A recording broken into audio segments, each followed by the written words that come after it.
નમસ્કાર મિત્રો, સ્વાગત છે તમારું અમારી ચેનલ જ્ઞાની દુનિયામાં। મિત્રો, વિડિયોને અંત સુધી જોજો જેથી કરીને પૂરી માહિતી મળી રહે। જય શ્રી કૃષ્ણ। રાધે રાધે।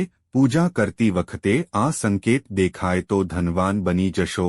ભગવાન સાક્ષાત તમારી સાથે છે। ભગવાન દેખાતા નથી પણ તે ચોક્કસ કોઈને કોઈ રૂપમાં આપણી સાથે રહે છે અને કેટલાક વિશેષ સંકેતોની મદદથી તે આપણને તેના સુખ અને ક્રોધ વિશે જણાવે છે।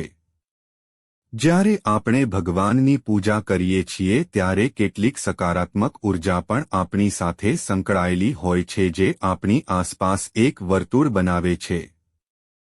ક્યાંક જ્યારે આ શક્તિઓ સાથે આપણો સંબંધ મજબૂત બને છે ત્યારે આપણને પરમાત્મા સાથે સીધો ગાંઠ મળે છે, જેઓ આપણને કેટલાક સંકેતો દ્વારા જણાવે છે કે તેઓએ આપણી પ્રાર્થના સ્વીકારી છે। આવો જાણીએ એ કયા ખાસ સંકેતો છે જે આપણને દૈવી શક્તિઓ દ્વારા જ આપવામાં આવે છે। જો તમને પણ પૂજા દરમિયાન આમાંથી કોઈ સંકેત મળે તો સમજી લેવું કે ભગવાન તમારી ભક્તિથી પ્રસન્ન છે અને જલ્દી જ તમારી મનોકામના પૂર્ણ થશે।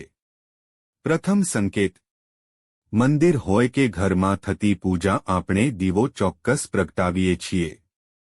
જો તમારા દ્વારા પ્રજ્વલિત દીવાની જ્યોત ખૂબ જ ઊંચી થઈ જાય તો સમજી લેજો કે તમે તમારી ભક્તિ અને ભક્તિથી ભગવાનને પ્રસન્ન કર્યા છે। તે તમારી ચિંતાઓ ચોક્કસપણે દૂર કરશે।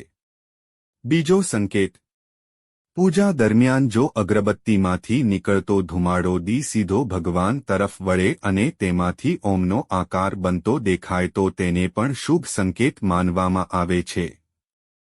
ત્રીજો સંકેત, ઘણીવાર એવું બને છે કે અગરબત્તી પ્રગટાવતા પહેલા જ આપણને સુગંધ કે સુગંધનો અહેસાસ વિનવ થવા લાગે છે।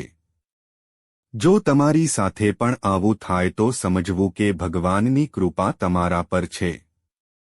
ચોથો સંકેત, ઘરમાં પૂજા દરમિયાન જો કોઈ મહેમાન અથવા વ્યક્તિ તમારા ઘરે આવે છે જે તમારા માટે સારા સમાચાર, ભેટ અથવા પૈસા લઈને આવે છે તો તે પણ એક શુભ સંકેત કહેવાશે।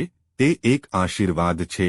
પાંચમો સંકેત, ભગવાન તેના વાસ્તવિક સ્વરૂપમાં આપણને દેખાતા નથી પરંતુ કેટલાક એવા લોકો છે જેમને ભગવાન સમાન માનવામાં આવે છે।